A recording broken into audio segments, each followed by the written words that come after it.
होतो. एक वेळ अशी येते ना की आपल्याला कितीही टेन्शन आलं ना तरी त्याचं टेन्शनच येत नाही.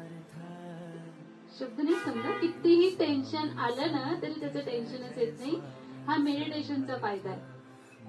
एवढं आपण त्याला ध्यान लागतं की असं आपल्याला समजतं की संकटांचा पहाड समोर आलेला आहे, पण आपण म्हणतो हा ठीक आहे आलेला आहे ना, तर झालेली ती गोष्ट आपण काही करू शकत नाही, पण आपल्याला त्यातनं लढण्याचं बळ येतं, मार्ग निघतो.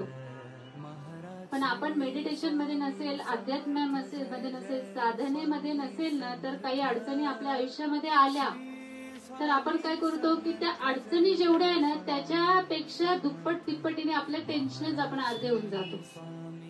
आणि मग समोरच्या पेशंटला बघितलं ना, त्या समोरच्या पेशंट पेक्षा आपण जास्त पेशंट होऊन जातो त्यावेळेस. त्यामुळे अध्यात्माचं आणि साधनेचा हे खूप फायदा आहे. तुम्ही तुमच्या घरी सुद्धा एक 5-10 मिनिटं नुसतं शांत डोळे बंद करून बसलात ना तरी चालेल.